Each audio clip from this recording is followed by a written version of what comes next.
Good morning, Yusek. Ma'am, may sinabi po si Senator Amy na haharangin niya sakaling ma-appoint si Secretary Remulla bilang ombudsman dahil parte daw ito ng plano para ipakulong si VP Sara bago mag-2028 election. Ano pong reaksyon ng palasyo? Sa statement po ni Senator Amy, mas marami po sigurong katanungan na maibibigay dito. Unang-una, ano po ba yung nais niya ipahiwatig? Pagbibigay ng hustisya sa bayan o pagpoprotekta sa kaibigan? Ang nais niya po bang maging ombudsman ay hindi man lang kakantiin o sasampahan ng kaso kung mayroong dapat na sampahan? Ang mga Duterte, ang mga kaibigan ng mga Duterte, allies ng mga Duterte.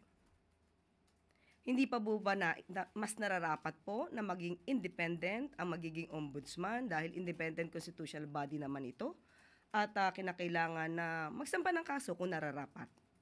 At hindi po dapat katakutan kung wala naman magiging talagang kasalanan ng mga Duterte na siyang kinatatakutan niya. Hindi naman po ibig sabihin nito ay hindi dapat sila sampahan ng kaso dahil kaya naman nila ipagtanggol ang kanilang mga sarili. So ano po ba ang hinaharang dito ni Senator Amy? Ang maita talagang ombudsman na dapat ay hindi kantiin ang mga kaibigan.